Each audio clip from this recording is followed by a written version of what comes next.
Hello traders, Gary Wagner here, about 11:30 in Honolulu, 4:30 in New York. Markets have closed for the day, and U.S. equities have closed nominally higher on the day, up about 19 points in the Dow Jones Industrial Average, closing at 17,812. So we're back over 17,800 on the day. Pretty good range though, and we're going to definitely discuss that in the S&Ps. High 17,862 and the low 17,683. So you can see we've had a pretty dynamic range on the day, considering the move has been roughly about 180 point swing on the day. And where you can really see that is in the S&P. Now S&Ps of course at Globex are still trading, currently up about a quarter point or 0.01% at 2484.50. Call it in essence unchanged, but the real tell of the tape, the real discussion, the real interesting thing that we're seeing in the market has been the low of the day. We're looking at our daily chart. On this daily chart, we have a couple of key different areas that we're looking at. Most importantly, we've been really focusing on this 200-day moving average. 200-day moving average is currently sitting at 20.5963. Now, we also have a trade going in which we went long this market at 2023. It came in right at this candle right here, about mid-range through the day. We actually issued that on Monday morning, not yesterday, but a week ago yesterday. Got into this trade, as I said, at around 23. We've been trailing our stops up as this market has been moving in our favor, and our current stop is just below 2058, which just puts it below the 200-day moving average.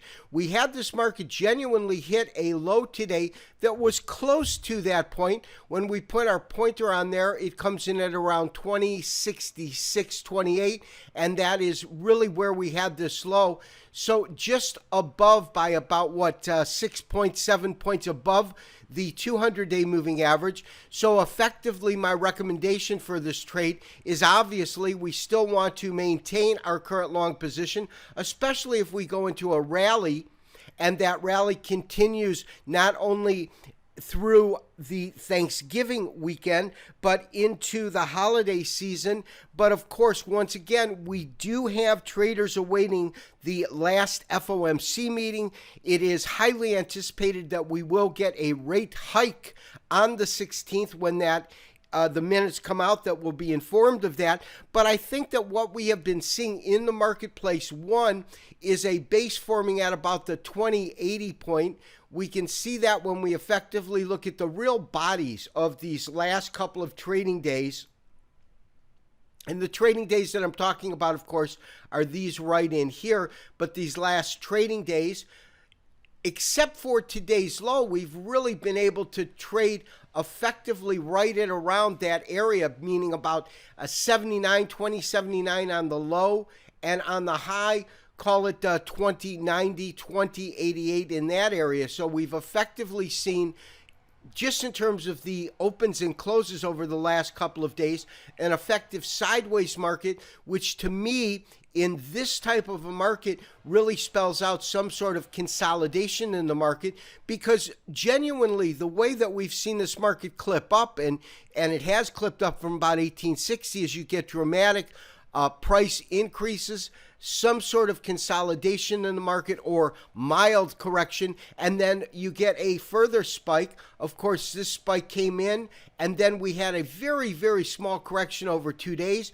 another 3 days of moves up, small correction for 2 days, 2 days of higher moving, and then again a small correction. These to me are very, very healthy ways to move up the market, because as it gains higher ground, it kind of releases steam at these correction points, so that we're not going to see a major meltdown as we've seen in other occasions where the market has spiked higher and then moved down, such as we saw when this market most recently hit this top at about 2109 and actually traded to approximately the 50-day moving average. And that was really our key indicator traders, when we saw this 50-day moving average, we saw the market trade to this point, but begin to trade up. That's what was a huge catalyst in actually issuing the recommendation to get in at 2023. In hindsight, that was a great call in the market, because the market really never looked back from this 50-day moving average. And then, of course, once it broke above the 200-day, that to me signaled a possibility of a major rally in the market. Really, to see that, we'll have to see if that's how it unfolds. But if that is the case, we will see this market trade effectively above the 200-day moving average. And the reason that this 200-day moving average is so critically important, not just to me, but the majority of large institutional and hedge fund traders, is when you look at this dramatic climb from 2013, in which the market was trading at roughly, 1,400 on the Standard & Poor's, really 600, 700 points from here. It effectively maintained itself, except for a couple of occasions, dramatically above that moving average. And this is the August meltdown, of course, when it broke and broke hard, found support here at 1850. But you can see for the majority of 2013, throughout 2014, except for this one real correction that you had then, and then 2015, our major correction, of course, came in August. You can see how effective just looking at the 200-day moving average has been in defining this trend itself. Maintain your current long position in the Standard & Poor's and absolutely maintain the stop. We've got it just under the 200-day moving average, and that's where we want to keep it.